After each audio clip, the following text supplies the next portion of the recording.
Welcome to HortTube. My name is Putnam. This video is all about a few changes that we're making, redesigning some spaces in the garden here in Raleigh, North Carolina. If you have followed along with this project, there's actually a playlist called New House. And it's, again, we're in Raleigh, North Carolina, Zone 8A. It's about 4 years into this project, redoing the exterior of the house, redoing all kinds of things here, and learning, about this space as we go, because that's part of your garden that you'll find that some areas are either wetter or drier or slightly more shady or slightly more sunny. There's a lot, a lot that you'll learn about a space over the time that you're there. And then also, once you think you've kind of completed a project, you stand back and see that something is way out of balance in some way or another. So we're in the process right now of kind of fine tuning some of the things that feel a little bit out of balance in this garden. And this is a corner that's just been kind of a mess since day one. I had taken the skin off a shed back here in the back, and we were going to convert it to a greenhouse. And then a few months back, I've been using the light rack inside to start seeds the entire time. Our house plants, we have space on the back porch for house plants and inside during the winter. I didn't even know what I was going to use it for other than I'm making a greenhouse. And by getting rid of it, I've gained this whole corner back here. There's a pile of wood chips there now. We've been using wood chips for various projects over the last 3 weeks or so, including this path that I'll talk about in a minute. And that's the extras. All the work we have going on right now, I know I'm going to need those to redo some of these paths after the damage we're probably going to do over the next few months. Let's jump into some of the thoughts on changes. There's a fence going in the back, and it's now been cleared. The old fence has been cleared out. It's ready to go, and it's been cleared out all the way around to the front or the back corner of the house over there. The chain link fence on this side is going to stay in place, and I'm going to try to repair the top of the fence back here where the neighbors, something fell on it at some point. But we're also going to complete this screen going back. We have this beautiful screen. It's in a video. There's like 14 different plants that make up this screen across here, and we're going to continue going back. But we have a couple things back here that are in a little too much shade, so we're going to need to replace those. I'll talk about a couple of those in just a minute.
You can.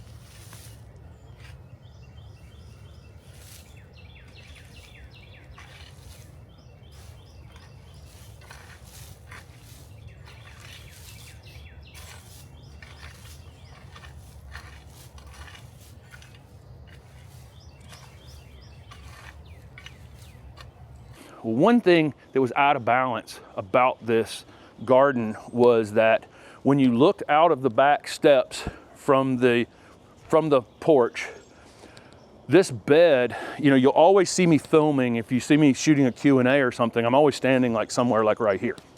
And the reason for that is because all these evergreen, brightly colored pieces, plus perennials, I'm standing on perennials that are trying to come back up probably, and all the things back here to the shed look great.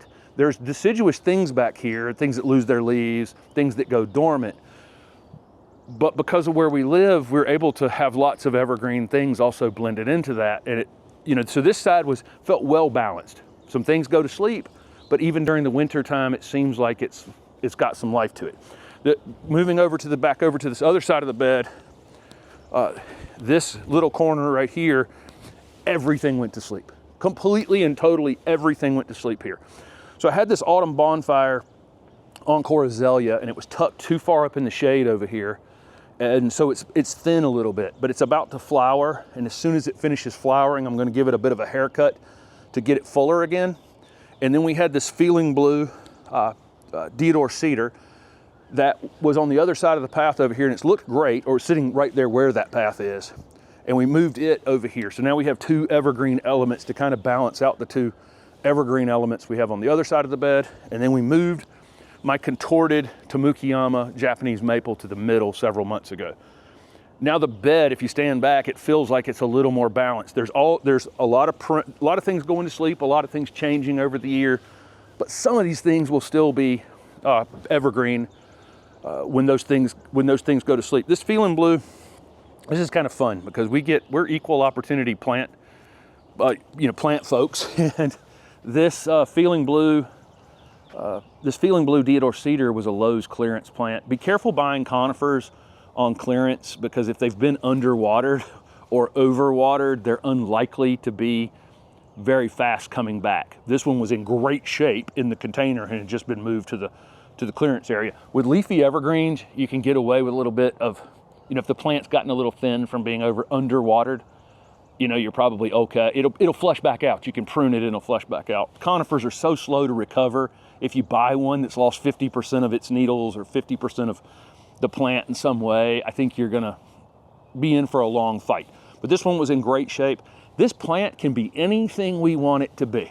If I wanted to stake a central leader on it and turn it into a tunnel, I could. I had originally thought about doing that on this path, is having it be a tunnel and just staking a piece up.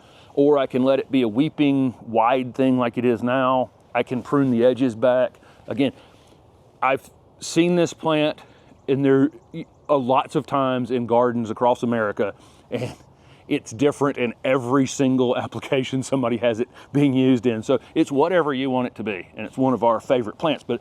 So this is a Lowe's clearance plant, and then on the opposite end of the spectrum, we have this variegated Nandina. This is a Nandina called Atafuku, and it's fairly rare. This time of year you can't see it, but it's actually variegated. In the wintertime it turns red, just like firepower. This is a non-invasive Nandina. It turns bright red like firepower, and then as it flushes out in the spring, all of this foliage will be variegated. And so it's constantly doing something all year long. This was also tucked up under these plants a little too much. And by moving it out, and it wasn't turning as red in the winter. These firepower Nandina and this Atafuku Nandina, they need winter sun in order to get that really bright red color that they get. So here it is coming out of winter. It barely had any red on it because it was in too much shade. I've just slid it over here 3 feet. It's gonna get like 2-3 more hours of direct sun every day. I've got a really nice, cool, overcast, drizzly morning. It's rained hard a couple times, and we're coming out when we can to get some work done because we've got really a lot going on. But I got kind of the perfect day to be transplanting these plants. Most of the time I'll give things a haircut if I'm sliding them around in the garden, just to kind of compensate a little bit on the top for what I'm doing down on the bottom. But I feel pretty good that the forecast for the next 10 days, we're not really going to be above 70 degrees. The nighttime temperatures are moderated. I feel pretty good about moving these things right now without giving them any kind of haircut. If I see it stressed a bit, I'm going to water them in well. You know, I haven't watered them yet. I just moved them, you know, within the last few hours. I feel pretty good that if I saw it wilting or I saw it in stress in some way, I will go give that Nandina a haircut, and I can do the same thing around that Deodar cedar. I don't want to cut it if I don't have to, and so I'm doing it at the right time of year and under the least stressful possible conditions. It's drizzled and rained a little bit this morning, but if I dig down a bit, it's not wet. I wouldn't be transplanting plants when it's extremely wet, because your foot traffic in the beds, number one, it's compacting the beds. I say try to keep foot traffic out of the beds as much as possible, and then you guys see me traipsing all over them, so because I'm talking about them in one of these videos. But if it wasn't for this video being shot, I certainly wouldn't be walking all through my beds in the late winter and early spring when the soil's kind of moist, because that's the time of year you're going to be compacting it down.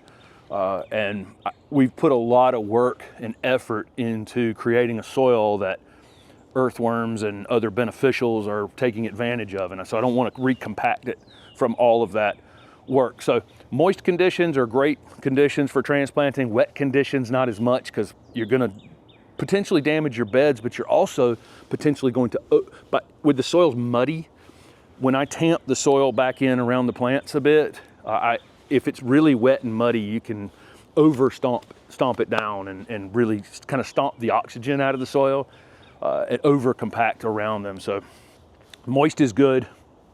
Very, very wet is not. We got them moved this morning, lightest stress possible. Now we'll water them in well. I mulched around them.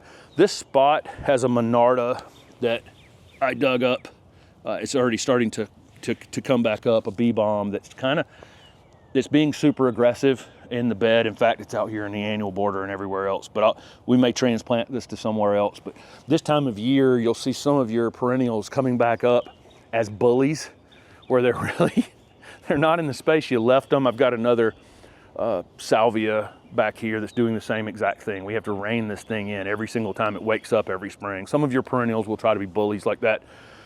The salvia is a non-native. That Monarda is actually a native, and some of our native plants can be this way. They really like being here, and I've given them the best, most optimal conditions to grow in. This is a path we've been talking about putting in for a while. It's just a narrow access path that we will have to the back bed. Not really trying to create a big giant walking path that, like the one that's in the back there. Just trying to create a way that we can service this garden this direction and also create some bed edges. I talk about this in consultations frequently, that this entire back garden is garden space. Okay, and if I didn't have that path in the back, the way I would have to garden here is I'd have to put ground covers here and medium-sized shrubs here, and then slightly larger shrubs here, and then larger and larger and larger. The more depth you have to a bed like that, the harder it is to figure out the layering of the cake, right? But by having a path back there, I'm able to layer up into the center of this kind of P-shaped bed. And then on the path side over there, go back down and use lower things again. And a lot of those lower things, those perennials, low growing shrubs, they're some of the more interesting things in the garden here.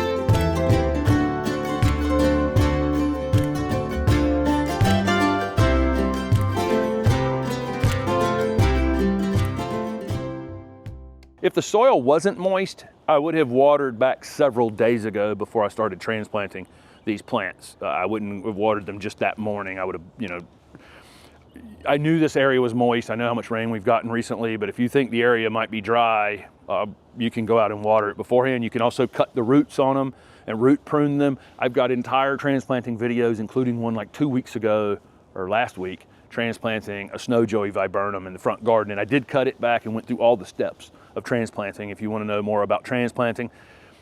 I've done it so many times I don't even really think about it, you know, but that first time you do it, I know that it can be really, really stressful. The paths in the back garden back here, some of the paths in the front garden are natural stone, and our patio is going to be natural stone and brick that we're starting to construct, where Steph is standing. Behind her is a big pile of stuff. But our paths our kind of natural paths back here, we're using wood chips pretty much every time now. I like the color differentiation. I like the way they feel. It's just so soft, and the wheelbarrows roll on them. I really thought that once I made them like 6 inches thick like this, that the wheelbarrows would sink down in them and it wouldn't be fun to work in.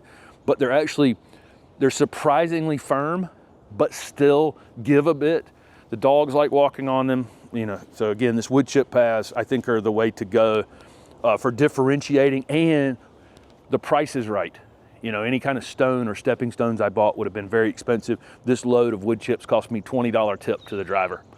And I got all this extra back here, and all the paths have been done all over the garden. And some new beds in the front landscape. I mean, it was a big load of material. This is the salvia that's running out of control. I showed it last spring too. I can pop any of these out of the ground and put them in a container right now and give them to a neighbor or friend or whatever. But you can see when it comes back up, it's out there in that white wedding hydrangea. I'll show you real quick one thing. Our native viburnum nudum has leafed out, and it's budded up like crazy to flower. I pruned a couple of our viburnum last, maybe a year and a half, 2 springs ago. I pruned the Shasta viburnum out in the front garden really, really hard, and then it did not rebloom last year at all very well, but it's completely budded up this year to bloom. And it's the same thing on this viburnum nudum. Keep in mind, we always talk about pruning things after they flower. Like I'm going to prune that azalea that's in front of the camera after it flowers because it's, it's a bit leggy, and they respond really well to it. Some plants don't. They just don't. Our Korean lilac out in the front garden, that Miss Kim lilac, if you prune that thing hard, it'll be 2 years before you see it flower well again. And all of these viburnums are like that.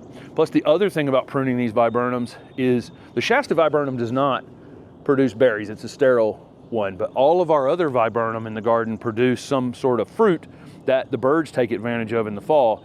So there are plants that you really want to get them in the right place, right? You want to get hollies and you want to get most viburnums just in the right place where you're not having to prune on them. Because at the moment that I prune one of these hollies that berries in the fall, I'm going to take that cycle out where it's not going to bloom and berry the same for a couple years. And it's the same thing with a lot of these viburnums, but this viburnum nudum, every single tip on this plant has a flower cluster coming.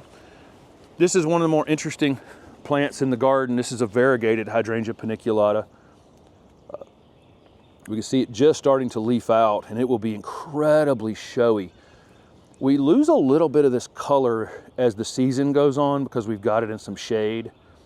And if you don't have this thing in a little bit of shade, unfortunately, in the deep south here, we'll get some burn on it. These are probably zone 4 cold hardy. I mean, hydrangea paniculata is amongst the most cold hardy of the hydrangeas for sure, and they bloom on new wood, so it doesn't matter if they get a little damage in the winter, it's still going to flower. This does not flower as heavily as any of the other paniculatas, the limelight type or white wedding type hydrangeas, but it doesn't need to because it's super, super showy. And this time of year, the oak above us has no leaves on it, so the color coming out of it has got a lot of sun on it. And it's really, really, really showing off. We show off this Ralston hardy viburnum all the time. If I showed you this plant in a month, if I showed you this plant in 3 months, if I show you this plant in 5 months, it will have flowers on it. It's unbelievable. And down at the D.H. Hill Library at NC State, they've got them in the absolute full sun out in front of the library, and they're super compact. And this one is in, I would say, gets less than 2 hours of direct sunlight once this oak has leafed out. And look how compact it is. Has not been pruned, I believe. I believe this thing has not been pruned since it was put in the ground. I really like that plant. This is just a fantastic ornamental plant. Man, it checks all the boxes. You know, it's a native. It's industrial. It really doesn't seem to care how, you know, whether it's sun or shade. Probably will take most soil types that we could throw at it here in the Southeast. And then it blooms more than 4 months out of the year. Steph actually went over and painted the back of the neighbor's shed on this side because it had never been finished painting when it was put together. The color doesn't quite match the side, but that was kind of impossible to literally guessing taking a photo of it and then taking it to get paint mixed. You're not going to get the color quite accurate, but it looks much better. And again, I'm going to fix that fence. I think you can see how bad it is going back that direction. But it's easy. I saved pieces from the chain link fence on this side to repair that. And once we get a couple more screening plants in place over there, I think this angle is going to be fantastic. By the middle spring, this area is going to be fantastic. That pile of mulch will be gone. The fence will be connected into that fence. The top of that fence will be repaired, and a few more screening plants will have gone in over to the back corner. A few more things that are waking up. I have this viburnum, pittosporum. I got viburnum on the mind now. This pittosporum that I actually don't know what species it is. It'll ID as Tabira, but it's not. I got this in a rare plant auction a few years ago, and I lost the tag on it. I'll get one of my real plant nerd friends to ID it for me, but I cannot remember the species. These are lightly fragrant, and it's turned out to be just a fantastic ornamental plant. So I'd like to get some cuttings on it at some point. I don't know, it may be rare because it's hard to root. Sometimes that is what makes a plant rare. You can look at it and go, wow, that thing's fantastic. Why isn't it everywhere? And then go try to stick 100 cuttings and get 2 to root, and you realize real quick why it's rare. We have another Brunner in the back garden that's starting to show off. It's just hard to miss.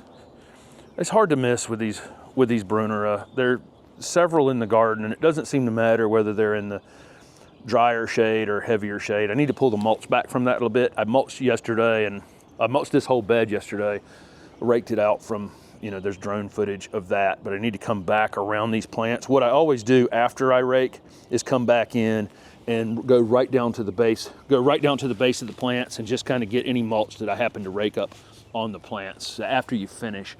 And I've done that for years. It's just easier to rake it out and then go back and pull it away. And that's what I did when I had people working for me too. It was just easier.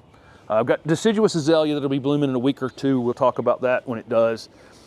But this corner coming together, and now we can walk a loop around this thing really, really easily. And part of really one of the other things about garden design is making sure that you can maintain it later. How are you going to get mulch to it? How are you going to get materials to it? If I need to work on the building, if I need to work on a fence, how are those things going to be done? No matter how many plants that you put in the garden, you still have to service it in some way, weed it and mulch it and all those kinds of things. So there you go. A couple little projects on a rainy morning here in Raleigh, North Carolina. I hope all of your projects in your garden is going well, and thanks for watching.